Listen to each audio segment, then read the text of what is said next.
Jadi barang-barang yang nanti akan dikirimkan ke lapangan sudah dalam bentuk segmen-segmen, mirip kayak Lego gitu ya. Nanti tinggal disambungkan, dipasang, dikunci, disambungkan, dipasang, dikunci gitu. Sampai membentuk suatu rangkaian jembatan. Nah terakhir baru setelah semuanya terbangun, kacanya baru dipasang.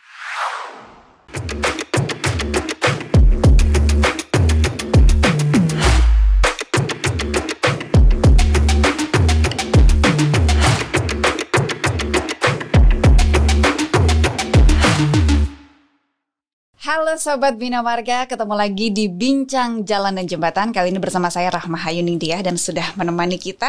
Di bincang-bincang kali ini ada Bapak Fahmi Aldiamar. Halo Pak Fahmi. Halo. Nah, Pak Fahmi ini adalah Kepala Balai Geoteknik Terowongan dan Struktur. Jadi kalau disingkat adalah BGTS. Sebelum kita ngobrol tema utamanya, kayaknya orang-orang juga penasaran nih Pak Fahmi, BGTS ini tuh Balai Geoteknik Terowongan dan Struktur itu apa? Atau cakupan proyek atau kerjanya itu apa saja Pak Fahmi?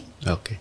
Jadi Balai Geoteknik Terowongan dan Struktur itu secara organisasinya diri di bawah Direktorat Jenderal Bina Marga, di bawah Direktorat Bina Teknik, dan tugas fungsi utamanya adalah ada dua lingkup utama.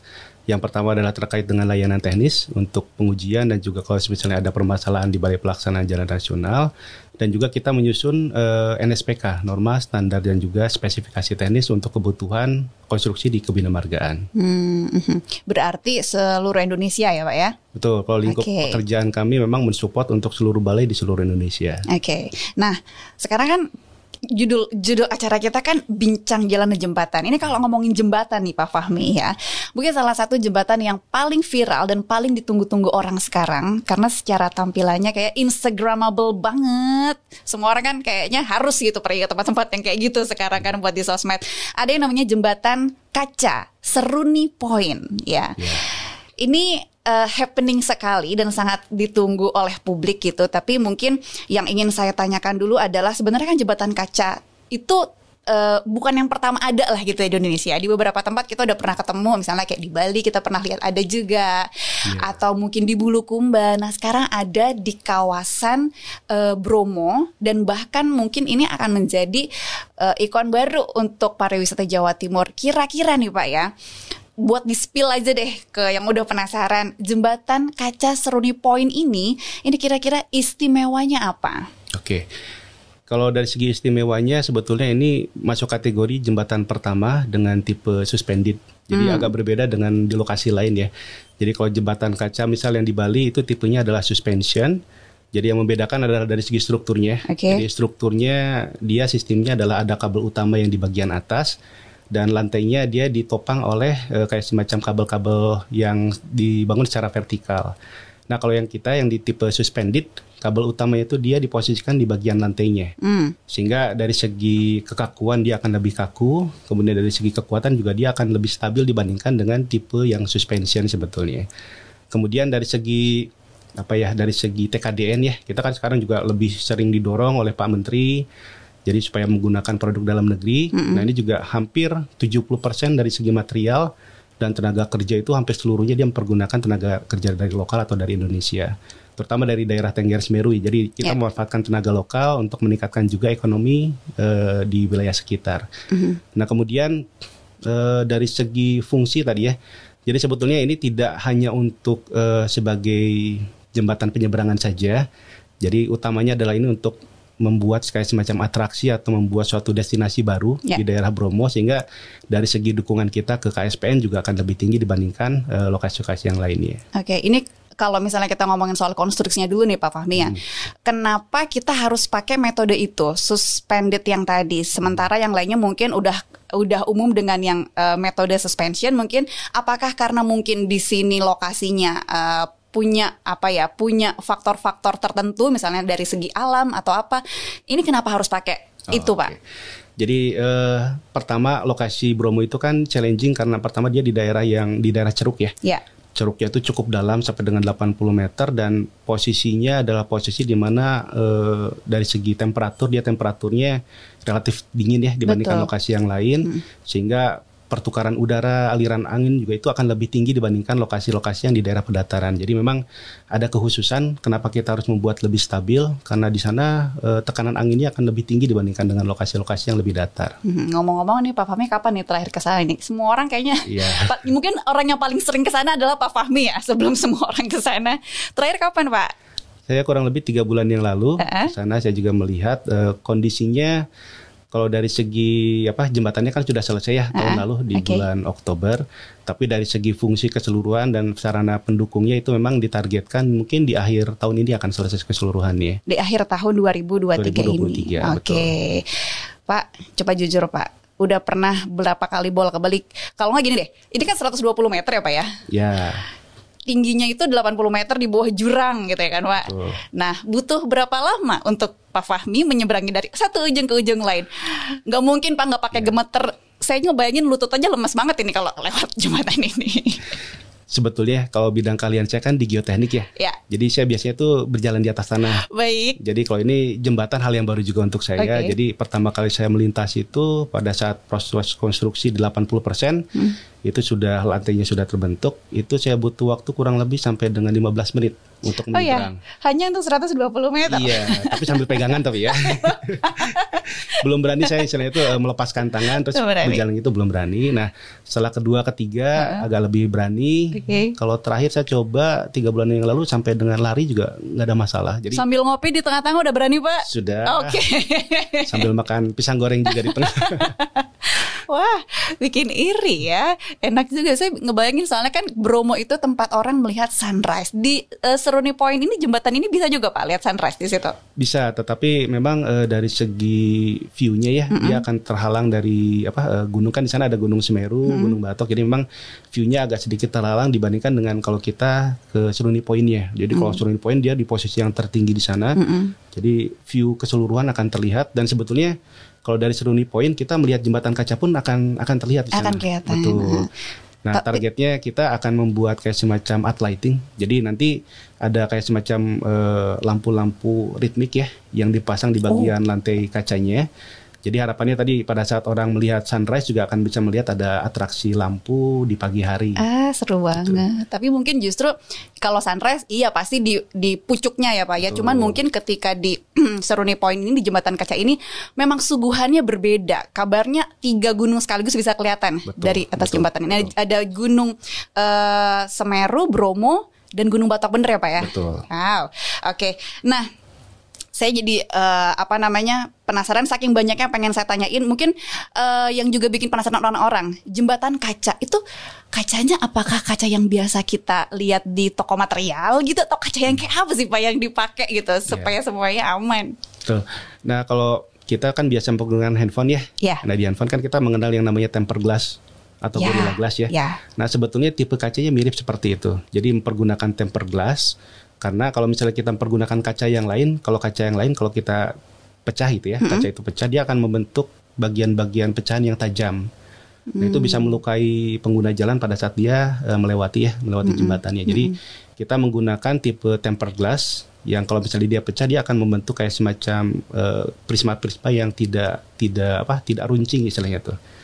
Nah, harapannya tadi kalaupun dia pecah, ini kan kacanya tuh dia 2 lapis ya. Jadi kaca yang bagian atas dengan bagian bawah tuh nanti direkatkan dengan yang material disebutnya tuh SGP, Centigrade Plus.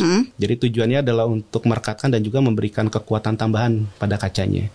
Mirip seperti kalau kita lihat di kaca mobil ya, kan ada tuh yang lapisan yang warna hitam ya. Jadi kalau misalnya kacanya dia pecah, dia tidak langsung hancur, tapi dia tertahan oleh material plastik tersebut. Nah, ini konsepnya sama seperti itu. Jadi kita pernah menguji di laboratorium sampai kondisi hancur, pecah. Tapi setelah pecah itu kita coba naiki, ada orang yang naik ke atas kacanya, itu masih kategorinya masih aman, tidak sampai dia berlubang ataupun bisa mengakibatkan orang itu jatuh. Kaca itu diproduksi di Indonesia juga ada gitu Pak? Atau harus didatangkan impor gitu misalnya? Tidak, jadi kalau dari segi materialnya, kacanya adalah produk lokal. Jadi kalau kita bicara bangunan-bangunan 10 lantai ke atas ya, yang dindingnya mempergunakan kaca, itu sebagian besar mempergunakan tipe yang tempered glass. Jadi itu sudah 100% produknya dalam negeri. Tapi yang tadi material SGP-nya memang itu masih material yang kategorinya kategori impor. Gitu. Meskipun menyuguhkan pemandangan yang indah, bahkan saya sekarang berarti nambah di bucket list pengen makan pisang goreng sambil ngopi di tengah jembatan kaca Seruni Point. Saya membayangkan kayaknya ini juga ada unsur uji nyalinya juga sih ya Pak ya. Betul. Meskipun tadi ya udah dijamin lah material kacanya juga emang yang khusus gitu ya kan Pak.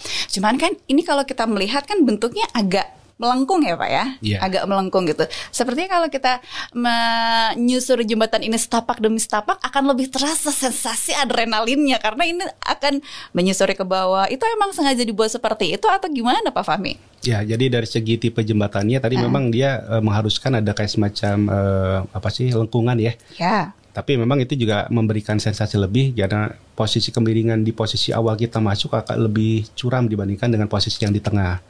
Jadi pada waktu pas kita awal akan melangkah itu adrenalinnya akan lebih tinggi ya. Kira-kira doa apa yang perlu dibaca saat itu Pak? Doa makan mungkin ya. Kayak deg-degan banget bayangin.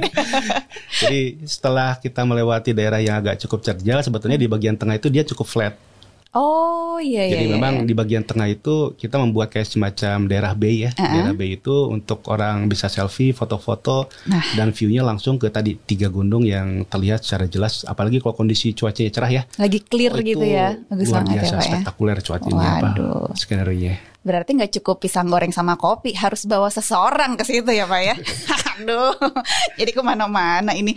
Nah, kalau soal uji coba, tadi kan uji nyali Pak ya. Sekarang uji coba, pasti udah pernah dong ya Pak ya. Ini diuji coba, apakah betul? Saya pernah baca ini sampai diuji pakai karung pasir seberat 70 ton. Ini bener nggak sih Pak? Oh, tidak sebesar itu sebetulnya. Jadi kita karung pasirnya kita kategorikan sama seperti beban manusia ya. Per masing-masing karung kan kurang lebih di 25 sampai dengan 50 kilo. Nah, kemudian itu dijajarkan sepanjang sisi samping jembatan di 2 sisi. Nah, kemudian itu kalau kita hitung total tuh di 8,4 ton sebetulnya tuh keseluruhan tuh. Atau setara dengan beban 100 orang di dalam satu jembatan.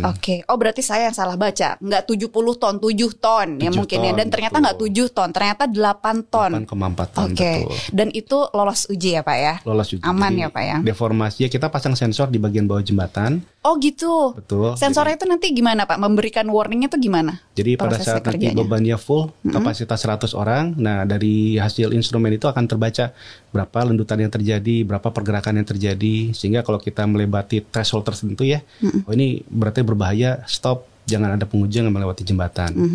Jadi kayak semacam early warning system lah ya. Iya. Tapi itu difungsikan untuk 2 hal. Pertama pada saat uji beban dan juga nanti pada saat operasional. Nanti akan ada apa tuh Pak?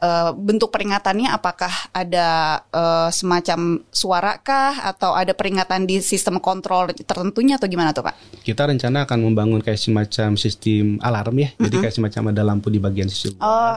Kalau misalnya memang ada sesuatu hal, nah nanti selama tadi thresholdnya tidak terpenuhi, dia tidak akan menyala. Tapi kalau misalnya dia ada deformasi berlebih, bisa nanti akan ada lampu yang berwarna merah yang nanti akan menunjukkan bahwa orang harus evakuasi keluar atau jembatannya harus ditutup. Jadi bisa dikondisikan seperti itu. Ini belum dipasang ya, tapi bagian dari safety yang nanti kita akan rencanakan kurang lebih itu yang nanti akan kita bangun.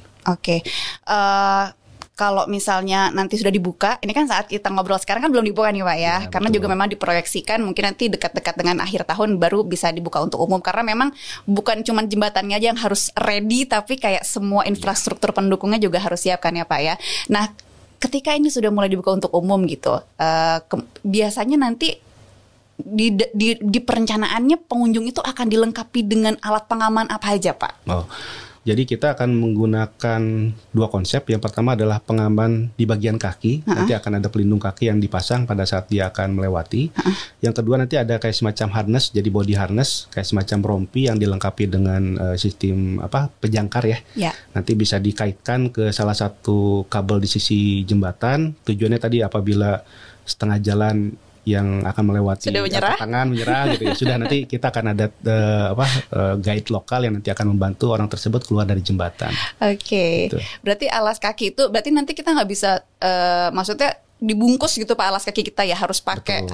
Karena itu gunanya untuk apa Pak? Selain untuk keamanan pengunjungnya ya, apakah juga mungkin itu untuk keamanan jembatannya sendiri agar tidak tergores atau gimana Pak? Betul. Jadi kalau kita bicara para pengunjung yang pergunakan sepatu ya. Iya. Kan dia biasanya melewati daerah jalan, pasir gitu. Dia biasanya ada kerikil-kerikil atau pasir yang menempel di bagian alas kaki.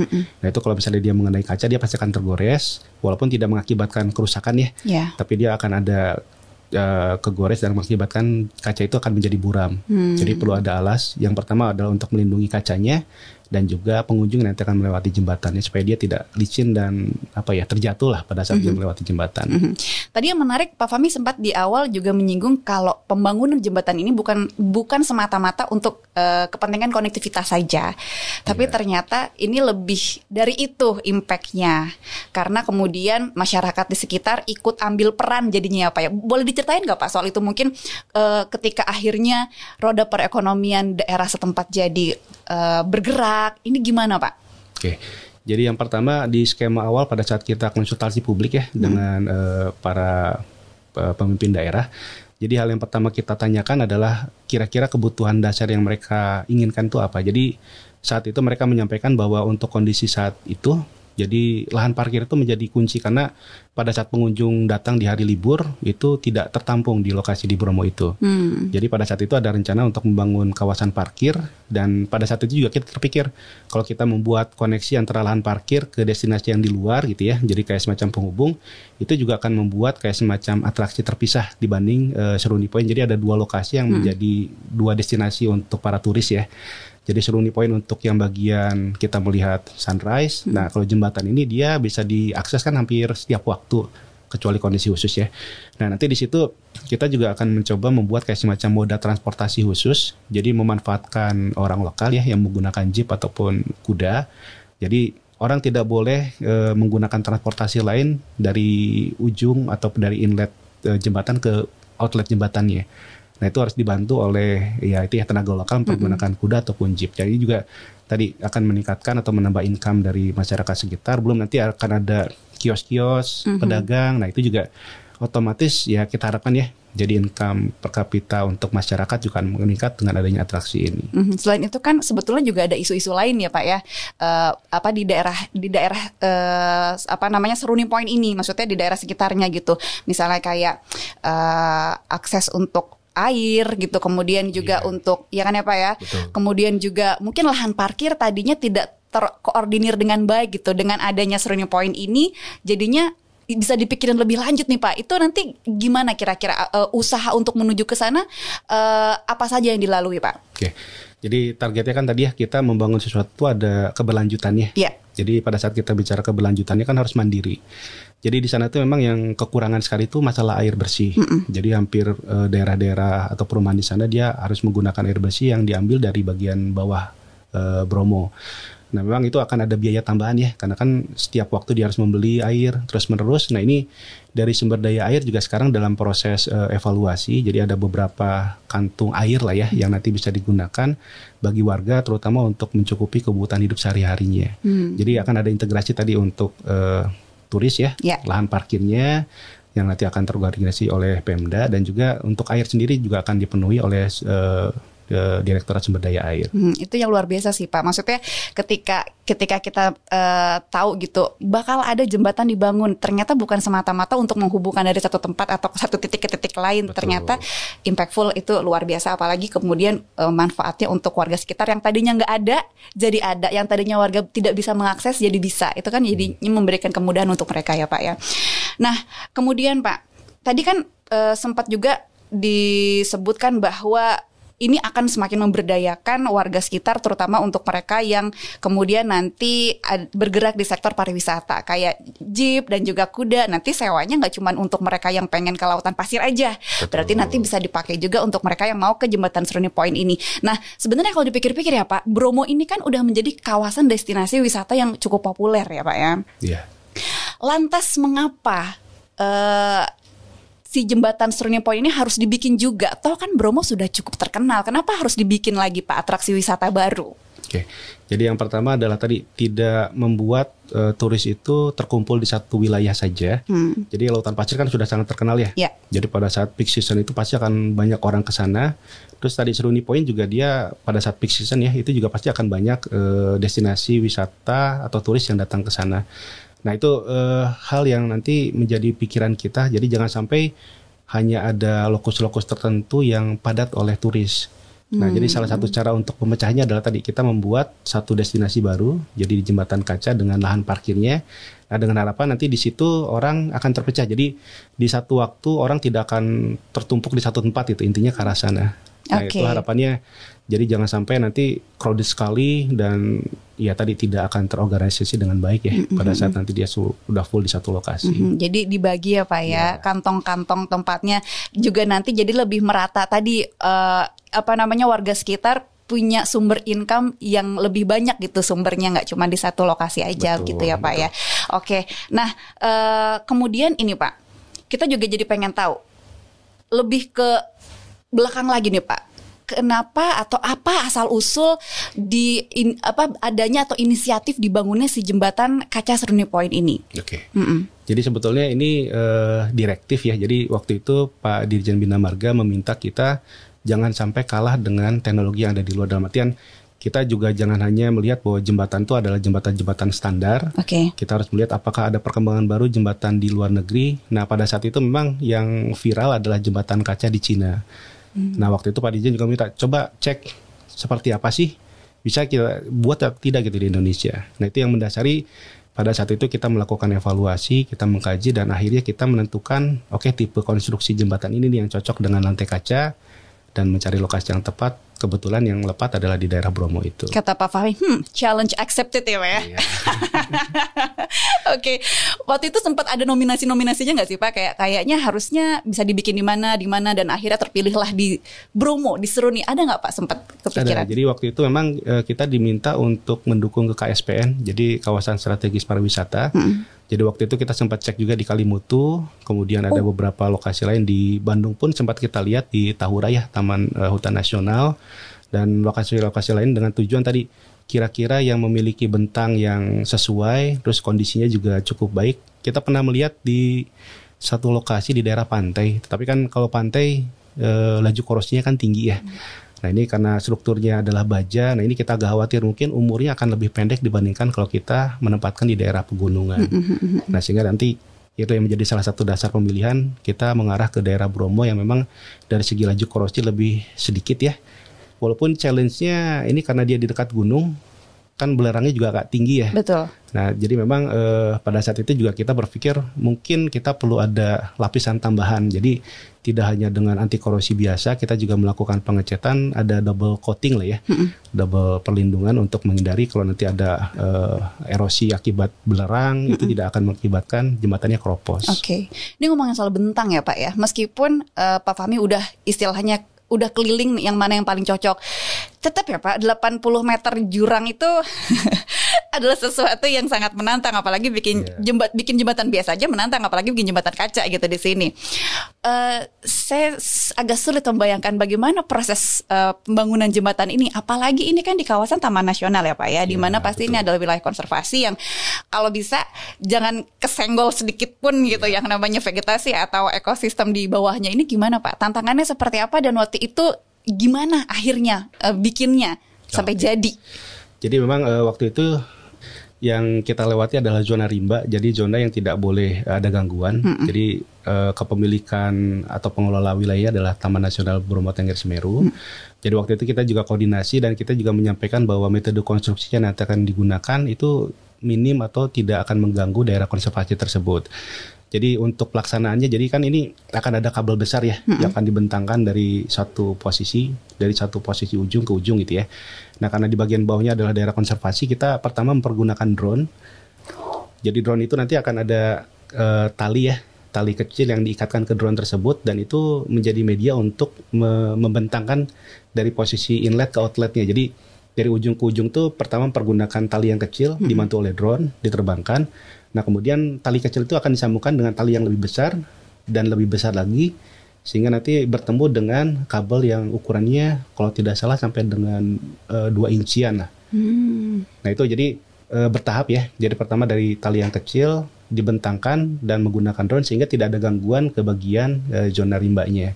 Nah, kemudian di bagian ujung sudah ada personil atau orang yang nanti akan menarik benang tersebut sampai dengan posisi kabel yang besarnya. Nanti baru setelah itu diikatkan, dikunci, dan tadi tidak ada gangguan sama sekali terhadap bagian zona rimba yang dilewati oleh jembatan kita. Jadi semua konstruksi semua melayang. Jadi setelah kabel dia terpasang satu, dikirimkan lagi kabel yang kedua sampai membentuk kayak semacam platform. Nanti baru rangka bajanya dipasang mempergunakan kayak semacam kabel pengarah. Jadi semua pekerja pun tadi bekerja di ketinggian. Jadi memang secara kontrak pun ya kita memang mensyaratkan ini adalah kondisi risiko tinggi. Jadi harus ada orang yang bisa bekerja di ketinggian karena tadi safety-nya pun harus punya sertifikat keahlian khusus orang bekerja di ketinggian. Karena kalau tidak kan kebayang ya 80-100 meter orang bekerja membawa besi gitu ya, membawa alat-alat pekerja gitu. Mana di Bromo dingin banget, mohon maaf gitu, ya Pak ya, kita menggigil di atas. Tapi kalau challenge-nya luar biasa. Iya, tapi kalau dengar ceritanya Pak Fahmi tuh kayak ya drone tinggal terbang sana ke sini, tapi saya membayangkannya wow, ini udah kayak di film-film science gitu loh Pak, kayak prosesnya itu luar biasa rumit tapi bener-bener pakai teknologi yang canggih gitu ya Pak ya. Berarti alat berat itu minim sekali digunakan ya Pak ya? Minim. Jadi alat berat hanya digunakan untuk kebutuhan membuat fondasi saja. Iya. Kalau untuk fabrikasi di pabrik ya maksudnya. Jadi barang-barang yang nanti akan dikirimkan ke lapangan sudah dalam bentuk segmen-segmen mirip kayak Lego gitu ya. Nanti tinggal disambungkan, dipasang, dikunci, disambungkan, dipasang, dikunci gitu. Sampai membentuk suatu rangkaian jembatan. Nah terakhir baru setelah semuanya terbangun, kacanya baru dipasang. Jadi framework keseluruhan jembatannya sudah terbangun, baru kacanya dipasang terakhir untuk nanti dilekatkan di bagian lantai jembatannya. Berapa lama ya Pak waktu itu bikinnya Pak? Dari bener-bener nggak ada sampai sekarang jadi? Kurang lebih 11 bulan. Tapi ada nggak sih Pak kendala yang spesifik yang saat itu juga dihadapi oleh tim yang bertugas? Oke. Jadi kendala yang pertama adalah terkait dengan rantai pasok. Jadi pada saat itu kita membutuhkan beton yang cukup banyak.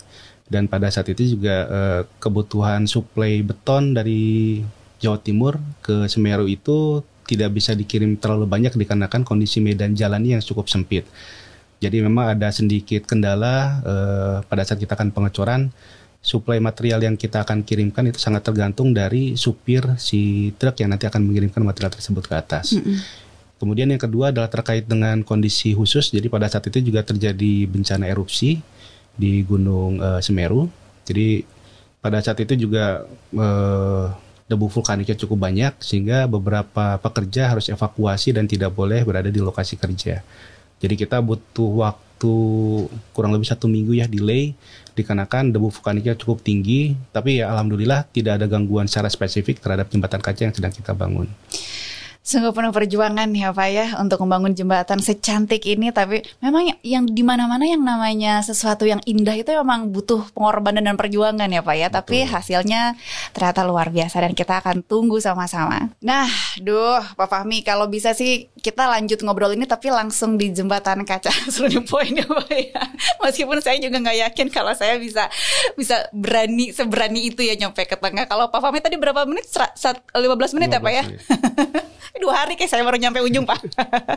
Oke, baik Sobat Bina Marga, itu tadi perbincangan seru kita tentang jembatan kaca Seruni Point. Kita akan hadirkan juga perbincangan menarik lainnya.